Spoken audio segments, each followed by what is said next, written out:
Kita dorong untuk mengawasi agar supaya terondong-terondong itu betul nyata. Pak, terondong-terondong ini apa ini? Terondong-terondong ora ngerti iki. Iki cah generasi Gen apa ini saya ini terondong-terondong itu kelihatan bentuk-bentuk mau tambah ora ngerti meneh. Mak betul. Mak betul.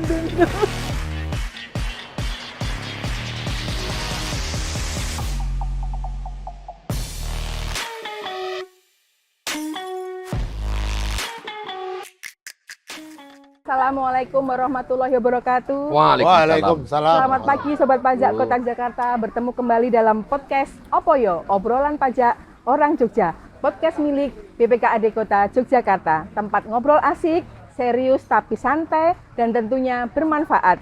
Yang membahas berbagai isu menarik seputar pembangunan dan kebijakan pemerintah Kota Yogyakarta. Bersama saya, Elsie Narulita Ikawati, dalam podcast kali ini. Baik, bahwa episode kali ini kita akan mengusung tema diversifikasi pendapatan daerah. Sobat pajak pasti tahu ya bahwa memang akhir-akhir ini sumber pendapatan daerah itu berasal dari pajak dan retribusi. Namun untuk mulai tahun ini dan mungkin tahun-tahun yang akan datang, kita mulai harus mandiri, tidak tergantung lagi pada transfer daerah. Nah, untuk membincangkan kali ini kita sudah mengundang Bapak-bapak dari DPRD Kota Yogyakarta. Mari kita sapa beliau-beliau ini. Selamat pagi Pak Sofyan, Pak Danang, bagaimana kabarnya? Selamat pagi, alhamdulillah. Sehat selalu Pak Danang, alhamdulillah.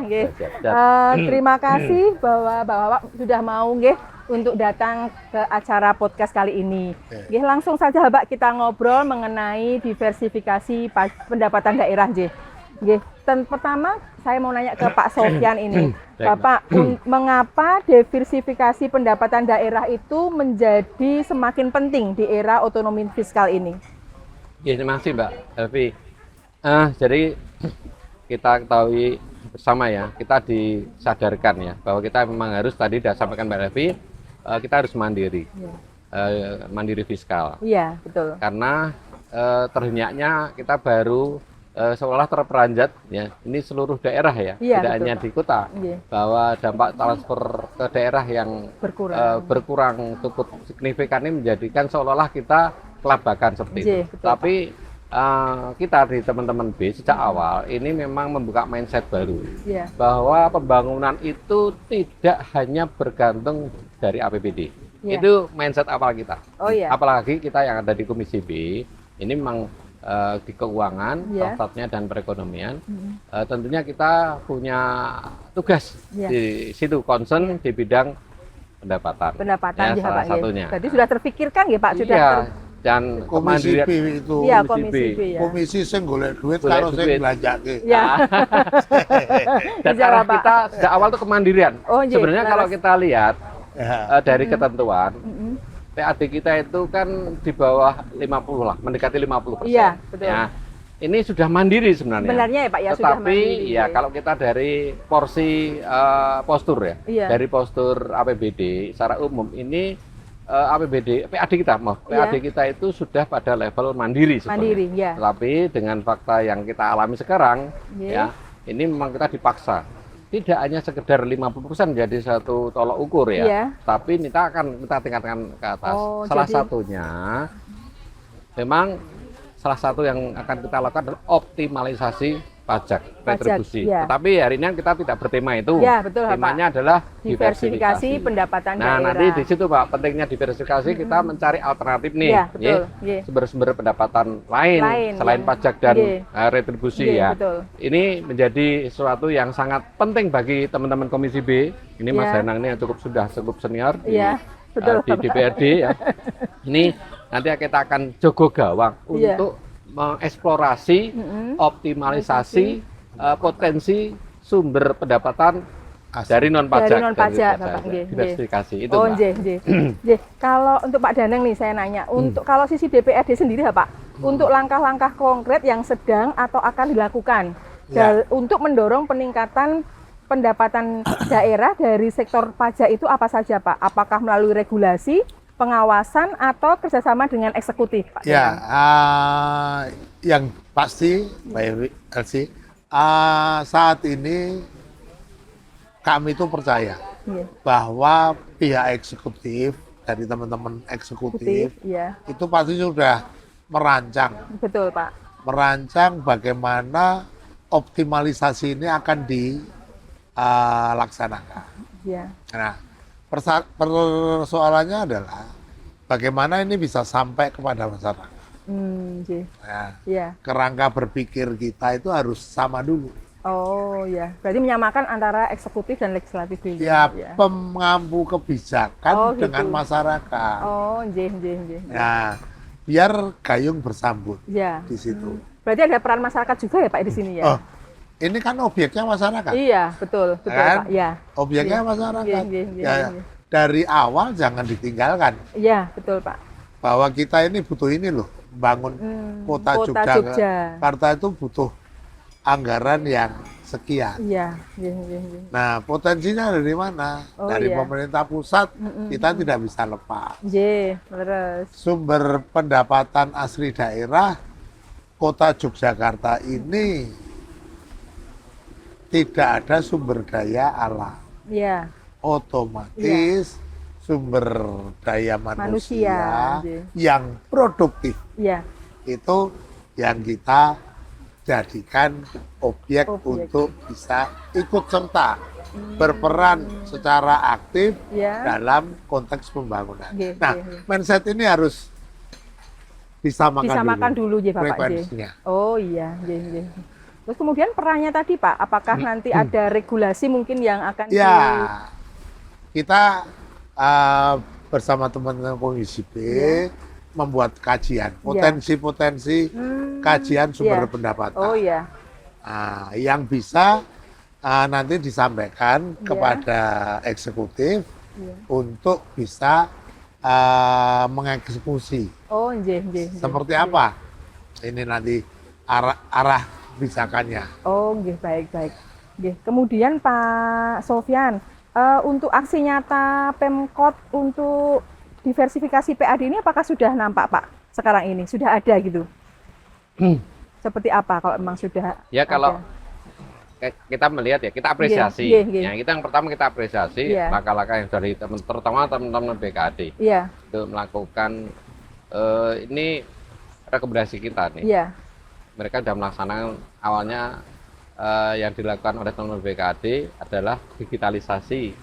Ini sedang berproses, arahnya ke sana. Baik itu digitalisasi dalam pembayaran ya, pajak, retribusi, kemudian dari digitalisasi di sektor pengelolaan aset sudah dilakukan tentang sewa digital sewa aset itu juga ya Mas Yuris ya, kopi Krishna. Nah, kopi Krishna ya. Kopi Krishna itu kan menyasar digitalisasi terkait dengan sewa maupun pajak retribusi, kemudian beberapa hal yang terkait dengan digitalisasi. Iya, betul Pak. Seperti itu. Ini kita apresiasi, tetapi teman-teman komisi tetap menggali nih Mbak. Betul. Menggali potensi. Sejauh mana kata masih belum melihat tergali. Nah, secara maksimal ya Pak ya. Karena kita bicara non pajak ya hari ini ya. Non pajak ini Pak. Jadi pengelolaan aset ini kami masih melihat nih, perlu ditingkatkan lagi. Jadi saya masih belum optimal nih kami melihat. Ini yang ada optimisme di situ. Kita masih optimis bahwa kita akan mendapatkan PAD tambahan dari yang tadi. Kita sedang di Komisi B Gresek ya. Ini Gresek. Tahu nggak? Tahu kan Mbak Gresek? Gresek itu udah sampah yang sudah sisa-sisa itu tak golek sisa-sisa. Golek meneh gitu. Sampai segitu Komisi B sekecil apapun peluang itu kita ambil. Oh iya, betul itu bagus. Satunya adalah pengelolaan aset. Nah, sekali lagi pengelolaan aset ini kan kita masih belum melihat optimal ya. Jadi ibaratnya jangan menjual bahan mentah. Kita jualah bahan setengah jadi atau yang sudah jadi. Oh iya. Jadi kita bicara investasi nih. Jadi selama ini kan kita melihat asetnya dibiarkan kemudian sewake. Betul. Tidak berdaya tarik. Betul. Kita pengen sebagian aset ini kita olah dulu. Olah jadi barang jadi baru dijual. Disewakan. Betul. Berarti salah satunya gitu. Berarti diperbaiki dulu, dibaguskan dulu, baru gitu Pak. Baru kemudian. Jadi kami masih melihat pengelolaan aset yang seperti itu. Kemudian ada apa namanya Mas Danang BOT. Nah ini investasi juga kan, jangka panjang. Kemudian dengan nanti akan kita perbaiki ya, sistemnya akan kita perbaiki. BOT ya Mas Danang ya, dan sebagainya lah Mbak. Ya seperti itu. Mas Danang, mungkin Mas Danang banyak. Iya, Pak. Jadi menambahkan Iya. ke Pak Sofyan, potensi-potensi itu tidak hanya dari pajak, Betul, Bapak. kan? Aset Aset ini ya, Pak ya. pemerintah daerah, bagaimana itu dioptimalkan. Nggih. Ya, kita sudah berterima kasih. Nggih. Teman-teman eksekutif sudah berupaya sekuat tenaga untuk menggali. Menggali potensi nggih, Pak. Jadi kalau dari tadi kemandirian tadi dicapai pemerintah kota dari sisi kemampuan keuangan daerahnya daerah. sudah tinggi. Iya. Cuman bagaimana kita mendongkrak sangat tinggi. Iya, ya, apalagi ini kita disuruh mandiri ya Pak, wajib Nah, untuk mandiri mandirinya secara sudah. fiskal. Sudah ya Kalau- Pak ya, sudah sudah. mandiri. Sudah mandiri sebenarnya ya Pak ya. dari penilaian Kementerian Keuangan kita Kita tuh sudah masuk mandiri Pak. nggih. mandiri. Menjadi maju nanti Mas ya. Nah, Iya, betul, masuk Belum daerah yang maju. sudah maju. Menjadi fiskal nah, maju. maju Betul. itu fiskal maju itu apa? PAD. ya. KKD-nya, kemampuan keuangan, Keuangan daerahnya, daerahnya harus sangat tinggi. Sangat tinggi Mas Dadang sangat ya. tinggi ya. Jadi Ini masih sekarang tinggi ya Pak ya, ini masih harus tinggi. sangat tinggi. Di Oh, atas nggih. 500 miliar itu sudah sangat Sudah tinggi. sangat tinggi. Coba dibandingkan dengan kabupaten lain di Nggih. sekitar DIY. DIY ya, nggih, nggih ya Pak. Nggih, terus Ya. nggih. Nah, Jadi ini yang perlu kita apresiasi, kita sampaikan kepada masyarakat. Ini bukan semata-mata hasil upaya dari pemerintah atau pengambil kebijakan, tetapi ikut serta ikut masyarakat kesertaan juga. ikut Betul, masyarakat nggih. itu Sangat dibutuhkan ya Pak. nggih, betul. mencapai ini. Biar- Nah, bagaimana ini nanti menjadi hitung-hitungan yang balance? Ya. Nah, itu tugas kita Oh, nggih, nggih. menghitung ulang, Nggih. ya kan? Misalkan sekarang yang dikenakan baru 0,1 persennya dari perputaran atau Oh, seperti apa nggih, Pak. nanti Iya, iya. ditingkatkan. Ditingkatkan. Tetapi apa itu dengan hubungan kepada semua objek pajak Oh, nggih. kita minta untuk Pak, kembali lagi ke yang diversifikasi pendapatan daerah tadi ya. Ya. Untuk Pak Danang nih yang ahli, kan kita pernah berbincang nih mengenai aset ya Pak. Aset daerah. Nah, kita sering sekarang ini karena memang kita itu diminta untuk bangkit, yaitu kita bangkit dari ketergantungan kita dari transfer daerah. Nah, ini kita disuruh membangunkan aset tidur nih Pak. ya. Ya, terus saya tuh pengen tahu dulu Pak, aset tidur itu apa sih Pak dan bagaimana cara mengoptimalkannya? Di Ya. kota itu kayak apa nih Pak aset tidur itu? Nah, Kok ada istilahnya kok aset tidur? tidurnya berapa lama? Lah, kelamaan ya Pak? Ah, Nggak bisa soalnya dibangunkan lagi nih. Ini apa? Asetnya Mbak Surip ya. Ini memancing ini stimulan Gimana? membangunkannya. Oh iya. Kalau terlalu lama biasanya digebyur banyu. Oh, kok sulit sekali ya Pak? Ya, Iya Mas ya, Dadang ini. inilah yang dialami Iya. oleh pemerintah daerah. Pemerintah daerah harus berani membuat sebuah kebijakan yang itu bagaimana aset yang mangkrak ini Iya, yang mangkrak ini ya istilahnya ya. Bisa Tidur itu mangkrak nggih. Jadi, Nggih. nah, daripada ngopeni barang mangkrak, Iya. keluar belanja, Iya. nggak ada income, Iya. kan? Iya. Ya, tinggal kita stimulus saja. Hmm. Jadi pemerintah kota bagaimana ini? Nah, tadi disinggung Iya, Pak Sofyan Pak tadi Sofyan. ya dibenahi dulu, dibaguskan dulu Pak Sofyan ya. paling enggak dibersihin, kan? Ya, Biar- mari terus. Daya jual. Iya. Daya tarik. Nggih, betul. Setelah itu bagaimana mekanismenya? Apakah mau di BOT-kan, Iya. dikerjasamakan, seperti itu? Sewakan. Nah, Disewakan, kemudian bisa ya, Pak. disewakan, minimal disewakan lah, Iya, iya. minimal. Iya, biar Tetapi- dikelola oleh pihak lain ya Pak ya. Tetapi dilihat dulu, nah, nilai sewanya berapa? Oh iya, nggih, nggih. Ini yang sepertinya baru digalakkan oleh Pemkot ini Pak ya. Jadi membangun kayak lapangan Yang bola saya gitu, alami nggih. 10 tahun terakhir itu Iya. harus ada keberanian membuat kebijakan lokal Iya. yang itu memang tidak sesuai dengan PP. Hmm. dengan peraturan pemerintah. Nilainya itu kan tertentu. Oh iya. Pengelolaan aset daerah. Ya, memang dibatasi itu ya Pak ya. Dibatasi. Sehingga kita kurang ini ya, leluasa dalam. Nah, saya punya pengalaman. Waktu kita meminta perubahan pengelolaan aset daerah, kalau nggak salah peraturan menteri itu ya. Iya. Menteri atau PP nggak tahu, saya lupa. Itu sekitar 2 tahun yang lalu, diperbarui PP 20 kalau nggak salah, bahwa di situ kita lama diskusinya. Saya konsultasi ke Kementerian Dalam Negeri, itu selalu dikatakan, nyun sewu ini nyinggung pemerintah pusat ini karena dampaknya ke daerah. Itu sudah di Kemenkumham. Di Kemenkumham enggak selesai-selesai. Karena apa? Ada tarik-menarik kepentingan antara Telkom, PLN dengan pemerintah. Berarti memang dengan Kementerian Dalam Negeri. Sementara Kementerian Keuangan pasif. Nah, ini yang terjadi. Berarti kita yang harusnya aktif ya, Pak ya? Pasifnya kenapa? Iya. Telkom sama PLN minta untuk aset yang ada di tepi jalan. Itu pajaknya atau retribusinya dinolkan. Oh gitu. Padahal nggak bisa ya Pak ya. Haknya kan untuk komersil itu. Apa? Untuk komersil jadi kan nggak bisa dinolkan gitu Pak. Ya. Tetapi ini Kementerian Keuangan ya silakan. Itu kebijakannya Kementerian Dalam Negeri dalam membina daerah. Betul ya. Nah, sementara kita kan itu aset. Iya. Pak. Nah, itu yang jadi problem permasalahan.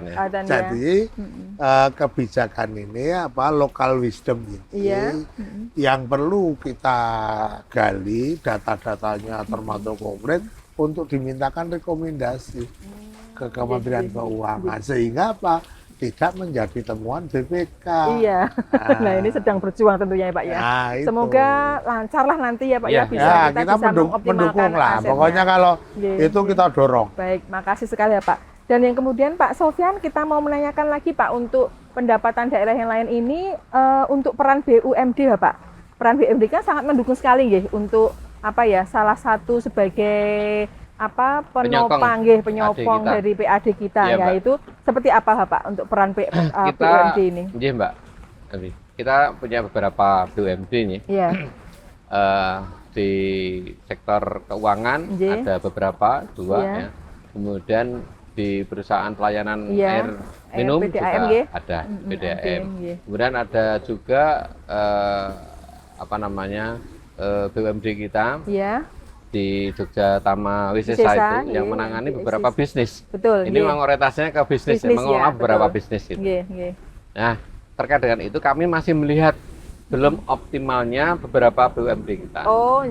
Di sektor keuangan ini kan kita punya, karena Komisi B ini juga membidangi di UMKM. Jadi pertama PAD, kita memang mendorong agar supaya BPD kita yang sekarang sudah relatif cukup ya, tapi kita mohon untuk ditambah lagi untuk PAD-nya, memberikan kontribusi PAD ke kita dan Bank Jogja. Itu kita juga pengen ini bisa ditingkatkan lagi. Nah, yang menjadi catatan kami ini yang Jogja Tama Wisesa. Ini kan dari, mohon maaf, beberapa tahun ini tidur. Yang tadi tidur berarti ya? Pak. Tidur lama nih. Tadi ya. Masuk tidur nih. BUMD kemudian, yang tidur, tidak hanya aset aja yang tidur berarti ini Pak. Iya, tapi itu cuma pakai gitu aja ya. Sablek. Nah, sekarang sudah kita gugah. Siap. Sudah kita gugah. Kemudian sudah mulai menggeliat ini. Sudah menggeliat, sudah nampak. Perontong-perontongnya sudah nampak. Tetapi kemudian kita pada fungsi pengawasan, kita dorong untuk mengawasi agar supaya terontong-terontong itu betul nyata. Pak, terontong-terontong ini apa ini? Terontong-terontong kurang ngerti. Ini generasi. Gen apa ini saya ini terontong-terontong itu kelihatan bentuk-bentuk mota barang nanti benar. Mak bedunduk. Kelihatan hilal. Sudah kelihatan nampak hilalnya itu terontong-terontong. Terontong-terontong. Wah, balik pikir. Kosa katanya banyak banget. Ya terondong-terondong itu muntup-muntup itu hilal. Oh iya. Itu sudah nampak hilal. Mulai nampak ya, Pak. Hilal. Keberhasilannya gitu nggih. Belum. Nampak menggeliat tadi. Oh iya. Nah, tetapi kemudian kita sekarang fungsi pengawasan yang udah terondong-terondong kita awasi jangan supaya nanti terondong-terondong hilang. Tidur lagi. Ya, oleh karena itu salah satunya adalah perkembangan bisnis kita akan dorong. Iya. Kita akan menggali potensinya Jogja Tamawisesa karena dia punya keleluasan untuk mengembangkan diri. Tidak hanya di keuangan ya main keuangan toh. Iya, perbankan toh. Ya, Bank Jogja ya Bank Jogja gitu ya. Jogja Tamawisesa itu sangat luar biasa. Perusahaan yang punya keleluasaan disiapkan untuk mengelola berbagai macam bisnis. Betul. Nah, ini yang kita dorong, Mbak. Apa aja Pak sekarang ini? Sekarang bisnisnya Sanang itu kan baru pelayanan menjadi food stock iya, yang penyedia food center atau apa? Ya, food center penyedia untuk ini ya bahan-bahan baku yang murah itu ya Pak. Kemudian ada spot timen ya. Iya. Kita akan dorong ada sepatu roda, ada gymnya. Oh iya, ada gym. Gymnya katanya terlaris ya. Itu gym khusus wanita ya Pak ya. Iya. Kemudian wah kurang ngerti aku. Aku urung tahu Mas Jana ya. Belum pernah masuk. Mas Jana nggak boleh masuk juga. Tapi nggak boleh masuk. Pura-pura wanita. Nah, ini Mbak, ini kalau kita bicara Jogja Tamawisesa menarik. Kita akan dorong apa sih yang dulu disiapkan untuk pusat kerajinan. Udahlah, kemudian kita sudah bermetamorfose nih sekarang. Kita berubah ke bisnis. Sudah ganti ya. Sekarang kita dorong agar sana menjadi pusat berkegiatan anak-anak muda. Spot timennya yang ada gym, ada sepatu roda, kita tambah. Ya mungkin untuk kegiatan pedal yang sekarang baru ngehit viral ya Pak Iri. Viral. Kemudian mahal loh Pak pedal itu. Ya kita melihat di sana itu kegiatan olahraga anak muda itu go-kart. Bisa kita ke sana. Kemudian ada kulinernya. Kulinernya yang sekarang dikelola. Laris ini kan apa itu ada? Laris nih menurut saya. Yang itu Mbak, itu kan yang untuk kaki limanya ya. Iya betul. Tapi ya kita punya resto yang menurut saya masih bisa kembangkan lagi. Dikembangkan lagi. Karena juga ada tempat untuk anak-anak muda belia juga ya. Intinya kita akan siapkan untuk kegiatan sport timen ya. Bisa seperti itu. Itu salah satu upaya-upaya kita untuk menggali potensi terkait dengan BUMD tadi ya. Mudah-mudahan intinya yang sekarang sudah kita peroleh dari PAD, menambah PAD itu akan kita tambah, dorong terus ya. Ini PDAM. Catatan kami di PDAM. Kalau kita bicara pelayanan, PDAM itu ya mengono-ngono wae. Iya.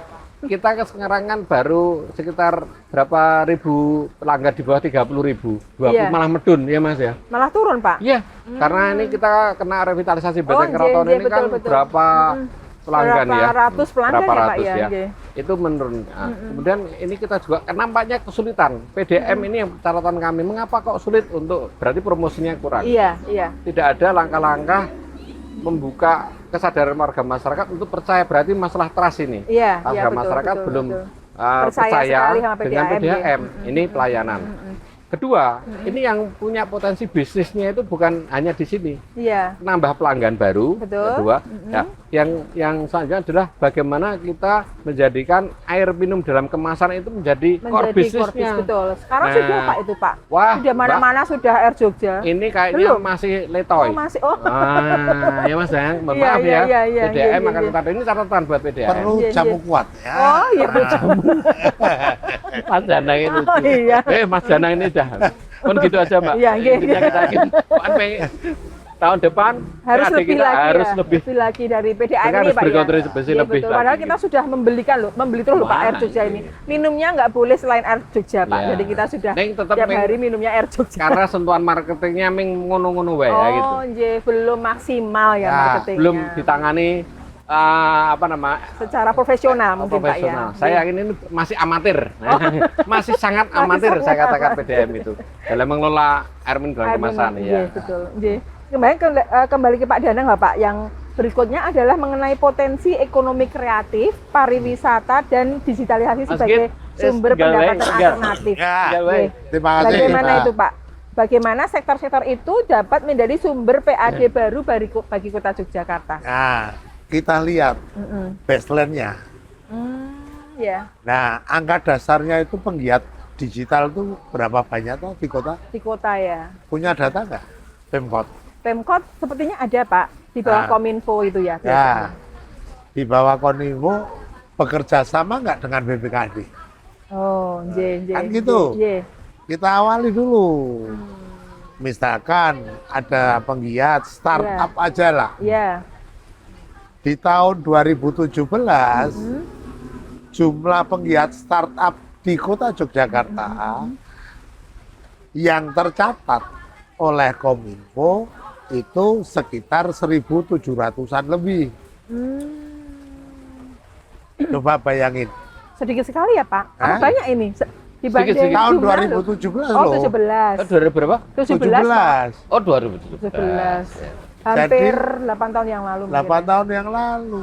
Itu sudah 1.000 sekian. Oh iya. Sejak pencanangan digitalisasi. Industri kreatif. Kreatif. Oh, kreatif. Ekonomi kreatif industri. Oh, gitu. Iya. Sudah punya segitu. Padahal di startup itu berapa banyak yang bisa dikenakan? Perlindungan terhadap hak atas kekayaan intelektualnya, patennya. Maka dari paten itu kita bisa juga ikut memungut. Iya, betul Pak, betul. Nah, terus 8 tahun sampai dengan sekarang, ada nggak increase-nya?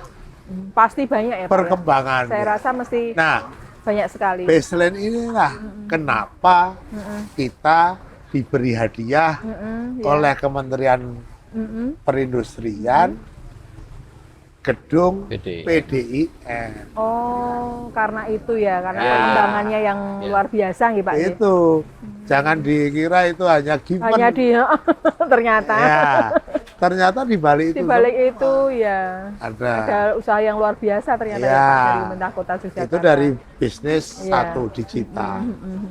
Kemudian para desainer dari pemula sampai yang sudah punya kelas sendiri. Punya nggak datanya ini pemerintah kota?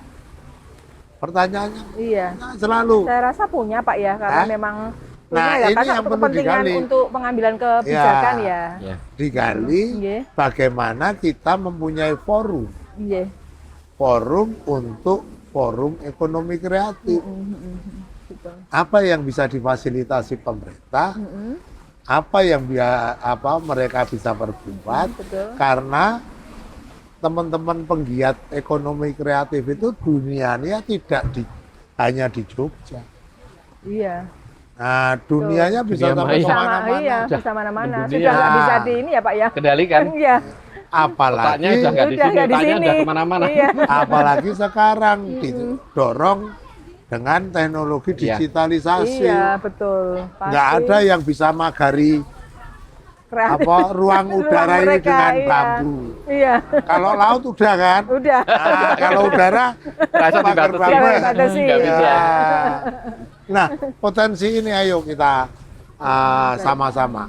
Apa yang harus kita berikan stimulus? Betul. Nah, kami, Pak Sofyan, saya, dan kawan-kawan Komisi B ini nanti akan melakukan akselerasi kalau bisa gitu.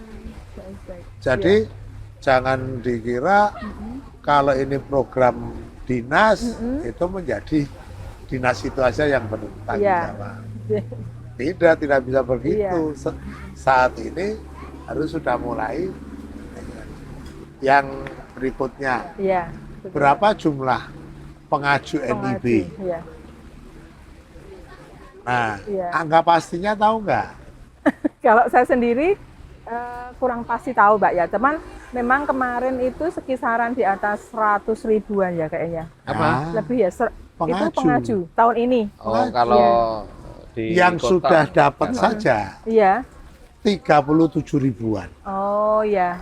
NIB. Akumulasi ya Pak ya, maksudnya dari tahun ke tahun gitu ya Pak. Sampai sekarang itu 37 ribu. Artinya 37 ribu, kalau kita kenakan, ya bukan angka ya. Iya. Tapi pajak itu kan selalu hitung-hitungannya gitu. Iya. Mereka ditarif 0,5% saja sebagai UMKM semuanya. Oh, dari aset yang diputarkan 50 juta kan sebagai usaha mikro. Iya. Kan gitu, sampai 50 juta kan? Iya. 50 juta 0,5-nya berapa? Sekitar 500 ya Pak ya? Ya 500 atau 250. Iya. Ya 2.500.000 lah. 2.500.000 kali 37.000 berapa? Luar biasa nih hitung-hitungannya. Iya. Loh, neng komisi B karena gresek. Oh, karena gresek tadi ya Pak. Ya, sampai ngitungnya gitu kalau diskusi. Iya, sampai gitu. Itu 0,5%. Iya. Komisi B, komisi gresek. Iya. Ya, kan? Harus Pak, ini wajib ya. Itu. Nah, artinya apa? Karena kita itu juga dilahirkan dari perempuan, perempuan itu paling bisa cari uang. Oh, pastinya Pak. Ya, laki-laki nyimpen uang di mana saja dicari perempuan ketemu. Oh, itu.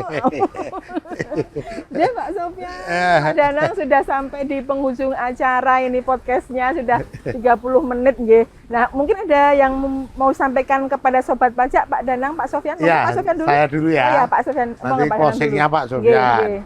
Yang pasti, mari masyarakat Kota Yogyakarta yang menyaksikan program Opoyo, ya. Obrolan pajak orang Yogyakarta, jadilah orang Yogyakarta yang lebih bijak, ya, betul. Ikut terjun, ikut berperan lebih aktif ya. Dalam membangun kota yang kita cintai. Betul. Nah, tidak hanya sebagai kota kenangan, kota memoris, ya. Tetapi bagaimana kota Jogja bisa menjadi kota percontohan di dunia yang lebih maju. Baik. Yes. Yang saya kira itu. Yes. Makasih Pak Danang. Monggo Pak Sofyan. Oke. Untuk masyarakat Yogyakarta yang sekarang baru mengikuti proses musrenbang atau proses musrenbang yang ada di tingkat kampung-kampung sekota Yogyakarta, kami mengajak kepada teman-teman pemangku di wilayah, di teman-teman RT, RW, kampung, untuk bagaimana kita jangan pernah berhenti untuk menyiapkan ya ide-ide kita di dalam menyiapkan pembangunan kita. Jangan pernah kemudian kita berhenti hanya karena tekanan-tekanan fiskal, ya. Pokoknya tetap semangat, ya, bahwa kita harus berimprovisasi, ya, kita selalu bereksplorasi untuk mendapatkan potensi, bahwa kita jangan khawatir, kita akan berikhtiar di Komisi B ini pendapatan tidak hanya dari sektor pajak dan retribusi, tapi kita juga akan menggandeng pihak swasta. Jadi pembangunan tidak hanya berangkat dari APBD, tapi pembangunan bisa dilakukan dari sektor swasta, dari CSR, dan investasi. Itu yang penting. Jangan pernah berhenti, silahkan. Pokoknya kita siapkan pembangunan di wilayah kita masing-masing. Gitu sih. Cukup. Assalamualaikum warahmatullahi wabarakatuh. Waalaikumsalam. Terima kasih Pak Danang, Pak Sofyan. Sobat pajak, bisa kami simpulkan bahwa perbincangan di pagi hari ini untuk peningkatan pendapatan asli daerah atau PAD tidak hanya dapat dicapai melalui pajak dan retribusi, tetapi juga dengan optimalisasi aset daerah, penguatan peran BUMD, kemitraan strategis dengan sektor swasta, serta pemanfaatan potensi ekonomi kreatif dan digitalisasi fiskal. Baik, luar biasa sekali Bapak perbincangan kali ini. Terima kasih atas kehadirannya. Untuk Sobat Pajak, semoga obrolan kali ini bisa menambah wawasan tentang bagaimana daerah kita bisa terus berkembang tanpa membebani masyarakat. Tetap semangat ya Pak Sofyan, Pak Danang, matur nuwun, makasih. Wassalamualaikum warahmatullahi wabarakatuh.